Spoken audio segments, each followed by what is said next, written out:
القصص بما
يتبوأ من حيث يشاء نصيب برحمتنا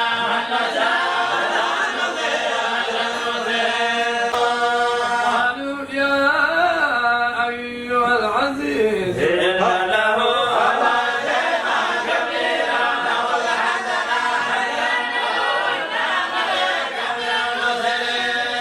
بسم الله الرحمن الرحيم ألف لام را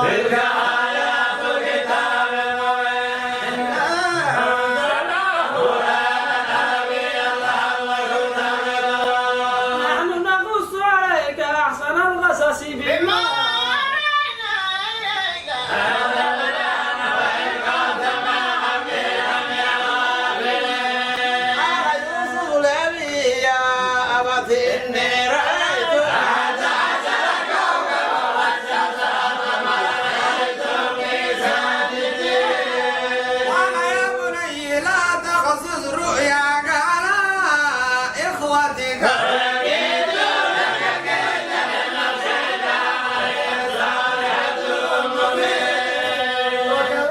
يجتبيك ربك ويعلمك من تأويل الأحاديث ويتم نعمته عليك وعلى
أن يجعلوه في غيابة ذنبنا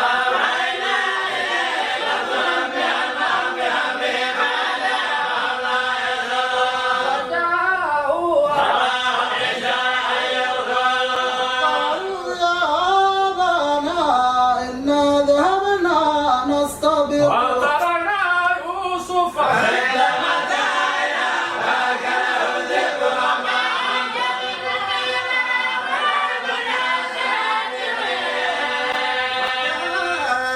على قميصه بدم كذب وعلى برسه ونسلكم أنفسكم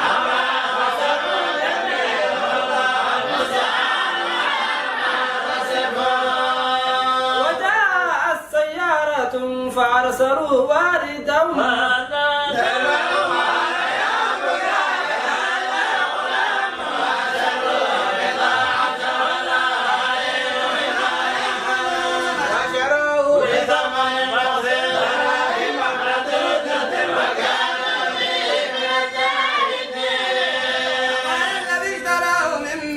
لامرأته أكرمي مثواه وعسى أن ينفعنا أو نتخذه ولدا وكذلك مكنا ليوسف في الأرض ولنعلمه من تأويل الأحاديث والله غالب على أمره ولكن أكثر ولما بلغ أشده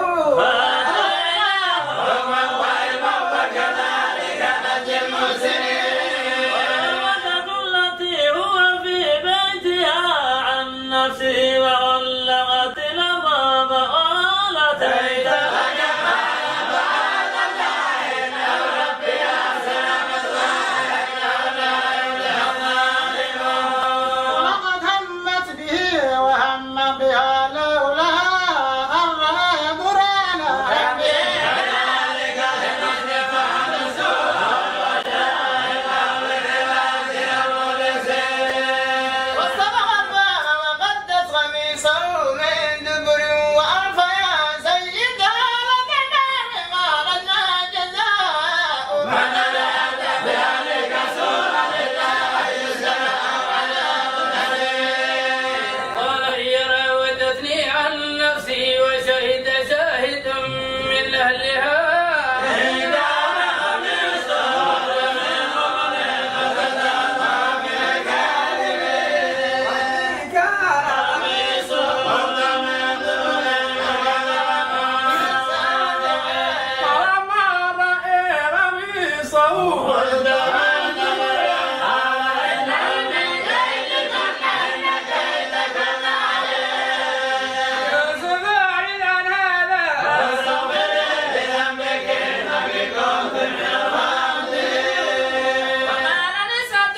في المدينة امرأة العزيز تراود فتاها عن نفسه قد وقع حبا إنها لديها في ضلال مبين ما سمعت بمكرهن أرسلت إليهن وأعتدت لهن متكئا وآتت كل واحدة منهن سكينا وقالت اخرج عليهن فلما رأينه أكبرنه وغضعن أيديهن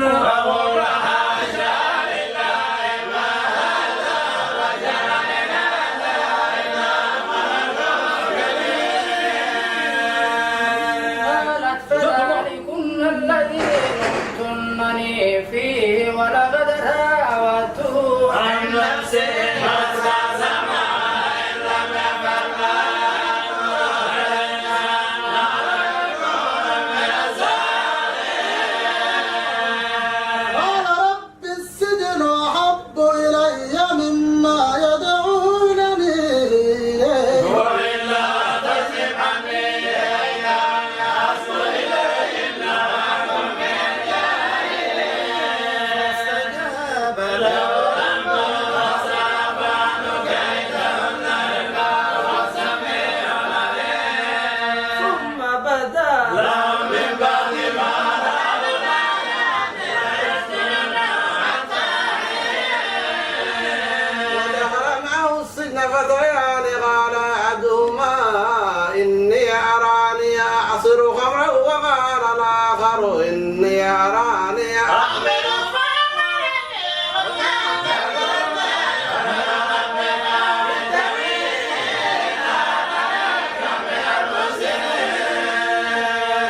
قال لا يأتيكما طعام ترزقانه إلا نبأتكما بتأويله قبل أن يأتيكما ذلكما مما علمني ربي إني تركت ملة قوم لا يؤمنون بالله وهم بالآخرة هم كافرون واتبعت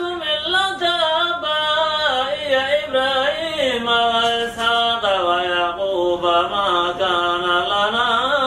أن نشرك بالله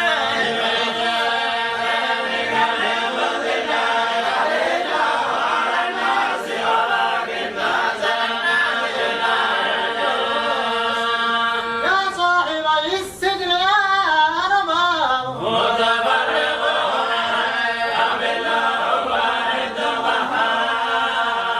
ما تعبدون من دونه إلا أسماء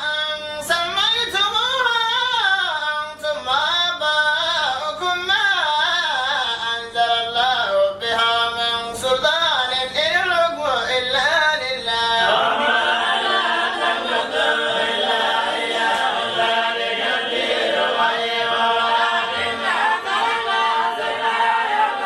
يا صاحبي السجن أما أحدكما فيسقي ربه خمرا وأما الآخر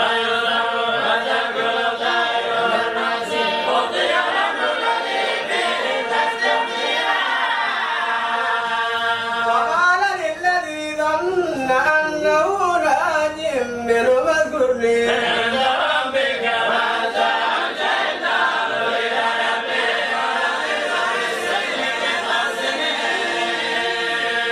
وقال الملك إني أرى 7 بقرات سمان يأكلهن 7 عجاف و7 سنبلات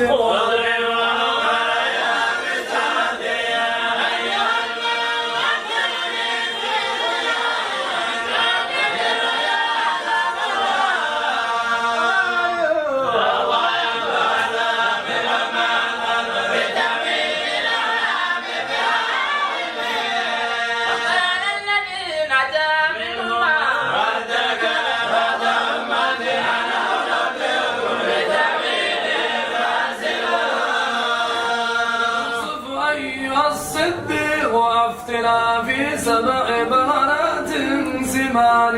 يأكلهن 7 عجاف و7 سنبلات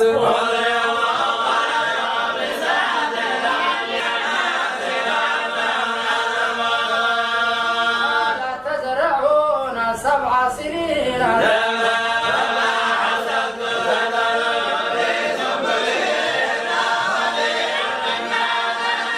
ما يأتي بعد ذلك من بعد ذلك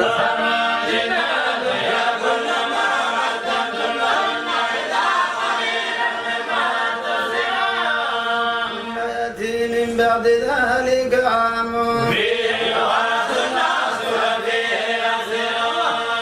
الملك ائتوني به فلما جاءه الرسول قال ارجع إلى ربك قال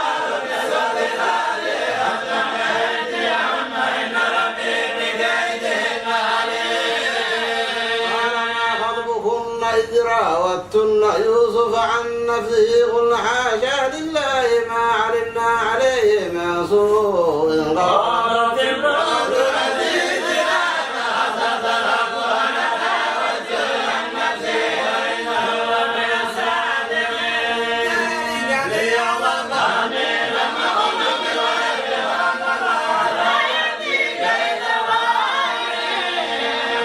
وما أبرئ نفسي إن النفس لأمارة بالسوء إلا ما رحم ربي إن ربي غفور رحيم وقال الملك ائتوني به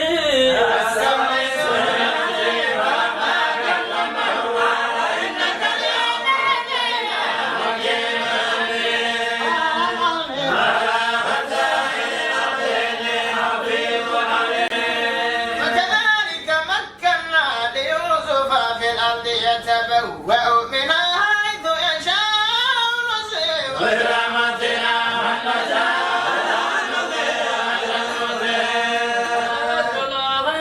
خير للذين آمنوا وكانوا يتقون وجاء إخوة يوسف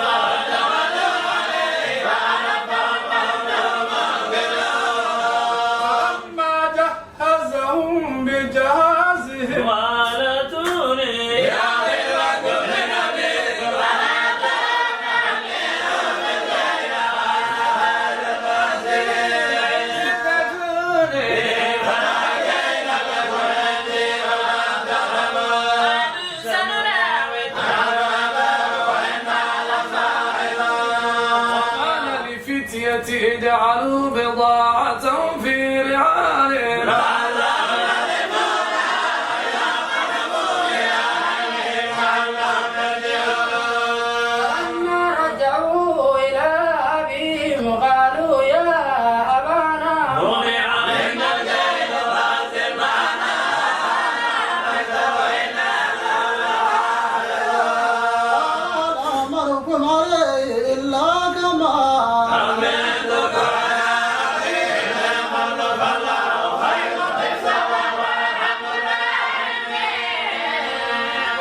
متاعهم وجدوا بضاعتهم ردت إليهم قالوا يا أبانا ما نبغي هذه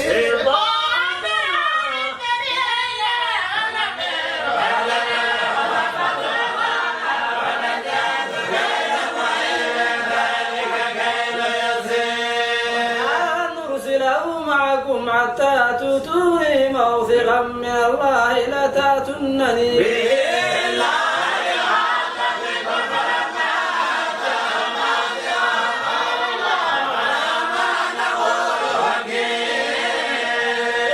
يا بني لا تدخلوا من باب واحد وادخلوا من أبواب متفرقة وما أغني عنكم من الله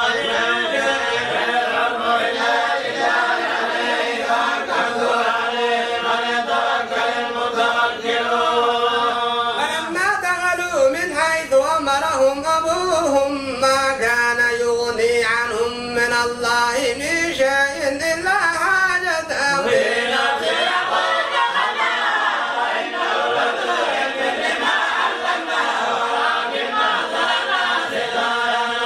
ولما دخلوا على يوسف آوى إليه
ثم استخرجها من وعاء أخيه كذلك كسنا ليوسف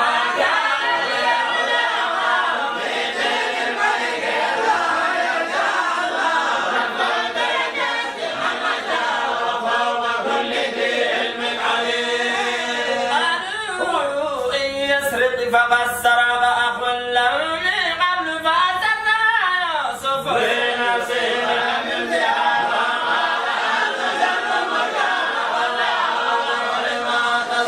قالوا يا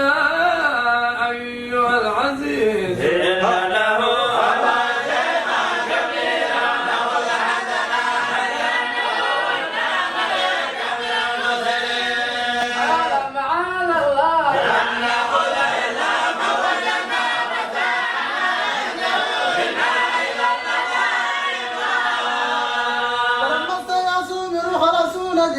قال كبيرهم ألم تعلموا أن أباكم قد أخذ عليكم موثقا من الله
كلا أنت يوسف قال أنا يوسف وهذا أخي آمنا علينا إنه من يتقي ويصبر فإن الله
وخروا له سجدا وقال يا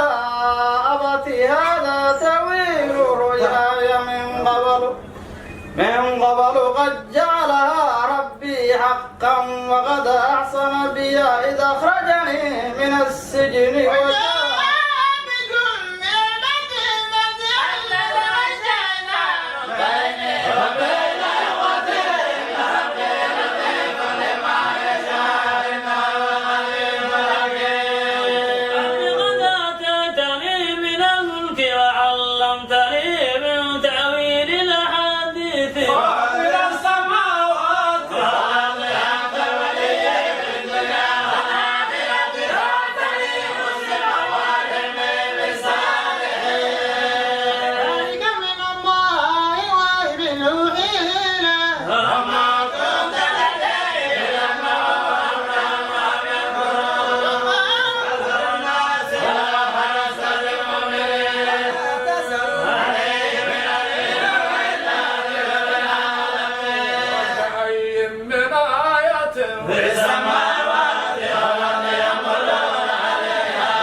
إلا رجالا يوحى إليهم من أهل القرى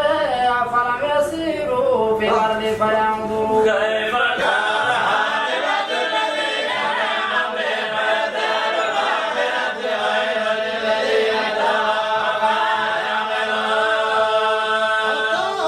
إذا استيأس الرسل وظنوا أنهم قد كذبوا جاءهم نصرنا